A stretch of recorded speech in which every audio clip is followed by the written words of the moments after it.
سے ساغر پیئیں گے جن میں آب کافور کی آمیزش ہوگی. یہ ایک بہتا چشمہ ہوگا جس کے پانی کے ساتھ اللہ کے بندے شراب پیئیں گے اور جہاں چاہیں گے بسہولت اس کی شاخیں نکال لیں گے.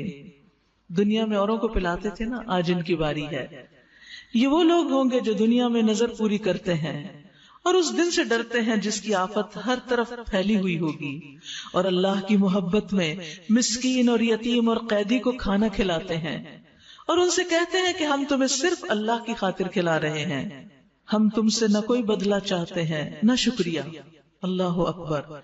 اللہ کی خاطر کھلانا کیا ہوتا ہے کہ جس پر انسان کو کسی بھی ریوارڈ کی دنیا والوں سے توقع نہ ہو، دل میں بھی نہ ہو کہ یہ میرے لیے کچھ کرے گا. ابن تیمیہ کہتے ہیں جو محتاجوں سے دعا یا تعریف کا طلبگار ہو وہ اس آیت سے نکل گیا. یعنی کسی سے یہ مت کہے کہ میں تمہیں دے رہا ہوں بس آپ دعاؤں میں یاد رکھیں. بعض اوقات ایسا ہوتا ہے نا کہ ہم کسی کے ساتھ کوئی احسان کرتے ہیں تو وہ ہمارا شکریہ ادا کرنے لگتا تو ہم کہتے نہیں کوئی بات نہیں، آپ شکریہ نہیں ادا کر، بس دعاؤں میں یاد.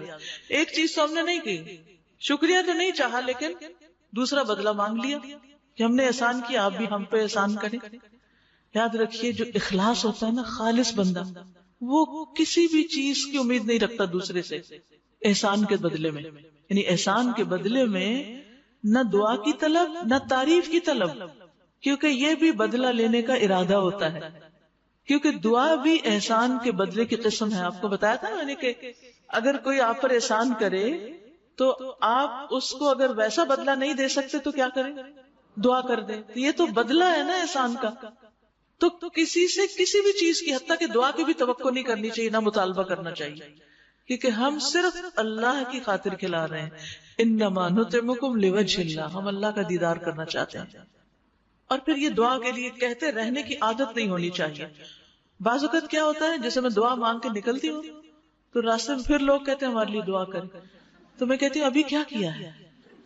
یعنی اس وقت آپ کا دل کیا حاضر نہیں تھا، وہ دعا نہیں ہو رہی تھی. تو ہمیں سوچ سمجھ کے جملے بولنے چاہیے کہ ہم کسی سے کہہ بھی رہے ہیں تو کیا کہہ رہے ہیں، کیونکہ زندگی کا ایک ایک لمحہ اپنا بھی اور دوسرے کا بھی قیمتی ہوتا ہے. انما نطعمکم لوجہ اللہ لا نرید منکم جزاء ولا شکورا. ہمیں تو اپنے رب سے اس دن کے عذاب کا خوف لاحق ہے جو سخت مصیبت کا انتہائی طویل دن ہوگا، بس اللہ تعالیٰ انہیں اس دن کے شر سے بچا لے گا. یہ ہے بدلہ، اور انہیں تازگی اور سرور بخشے گا، اور ان کے صبر کے بدلے میں انہیں جنت اور ریشمی لباس عطا کرے گا.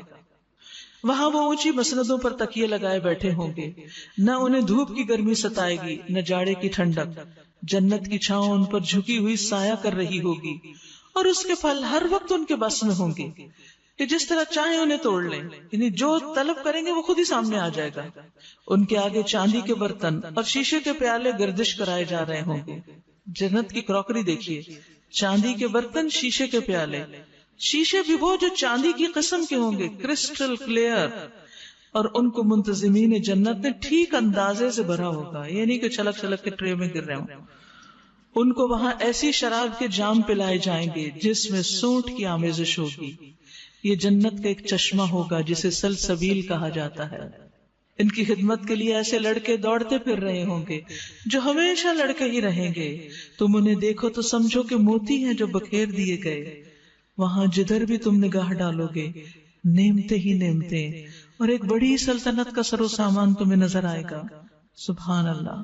ان کے اوپر باریک ریشم کے سبز لباس اور اطلس و دیبا کے کپڑے ہوں گے.